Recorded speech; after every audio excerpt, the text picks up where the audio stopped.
there's a strange rook and knight mating pattern that no one is talking about, but is incredibly powerful when used right. So on your journey to 2000 ELO and beyond, I wanted to make a practical guide for all of you to be able to use this mating pattern in your games.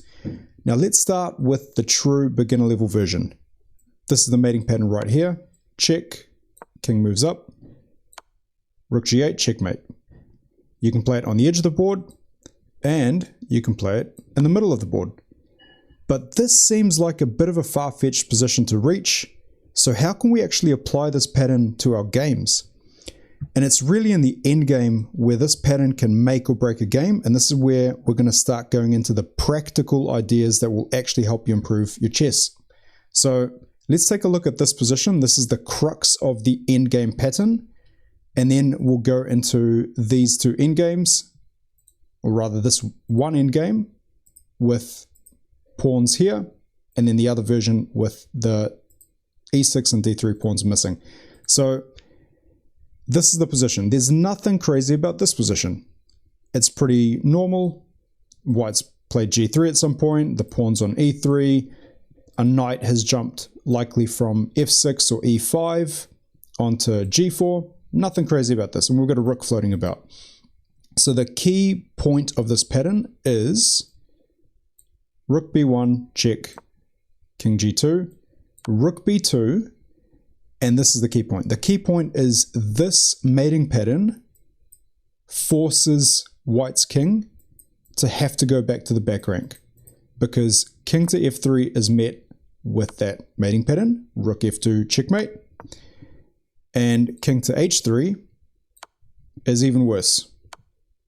Or the same, really, but you're losing a pawn as well. So white is forced to move the king backwards. So let's say king to g1. And so let's take stock of this position. Have we checkmated the king? No. But how have we used that mating pattern? We have used that mating pattern to essentially trap the king along the back rank. The opponent's king is now unable to enter the endgame and be effective. And one of the key rules, key strategic principles in endgames is centralize your king. That's the only way to play endgames properly. And here, black's king is free to roam and free to support any passed pawns or snatch up any material, whereas white's king is stuck on that back rank and cannot move. That's the key point of this mating pattern. So now let's take a look at this endgame. This is a bit more of a typical endgame that you might reach. We'll look at it with these pawns on d3 and e6 and without, because there is a humongous difference just with a couple of pawns missing. And after this, you'll know exactly how to apply this principle in your games to help you improve. So very first thing we can see is both sides, now that our pattern recognition is kicking into gear, both sides actually have opportunities to execute this pattern. So for instance, let's just say black played knight f2. I know it's hanging a knight, but knight to e5 is white's threat, after which it's impossible to stop rook to f7 checkmate. Likewise, this works if white had a knight on g5. So black has to be careful white doesn't land a knight on these two squares. Lucky for black, that knight is defending e5 for now, but white is threatening h3 to win the knight. So if black played something like rook to b8, h3 is absolutely winning. So what might black be able to do?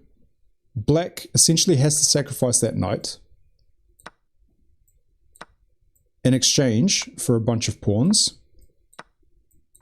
And this is how black can survive this particular position, but nonetheless, black has lost a knight. And so think about it in another position where when you lose a knight, you've just lost the knight. You haven't collected a bunch of pawns at the same time. So what can black do instead? Because white's threatening a lot here. How can black use the same pattern to their advantage? Rook b1, we looked at this already in the previous position. King to g2, and now we can't go rook to b2 because it's covered by the knight, so we're going to slide across, and now white, let's say white tries to go after the c5 pawn. We go rook a2, and we can see very clearly these two squares lead to mate, and so the king has to drop back. So, okay, that wasn't too exciting because this leads to a draw. You know, we can get a perpetual check situation going, and it's a drawn position. So why is it so important to look at the position if these two pawns on e6 and d3 were missing? It's because now black's king has access to that e6 square. And that's the key thing, because black's king is now no longer stuck, but white's king is. So let's see how that makes a difference. So here, black is to move again, rook to b1 check.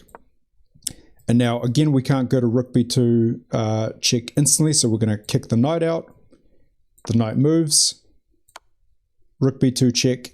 Again, we're seeing this pattern at play. So the king has to drop back. And here, we're simply going to go king to e6.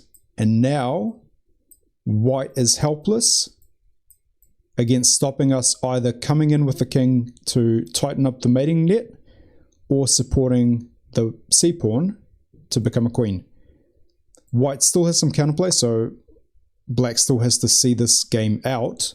So let's play a few more moves, but the principle nonetheless is that you are now able to centralize your king and your opponent is never able to centralize theirs. And this is why this mating pattern, despite it not leading to mate necessarily, because your opponent's not going to fall for a mate in 1 or 2, it is because strategically you trap your opponent's king away from the action. So here, white might play rook to g8, and now let's be careful.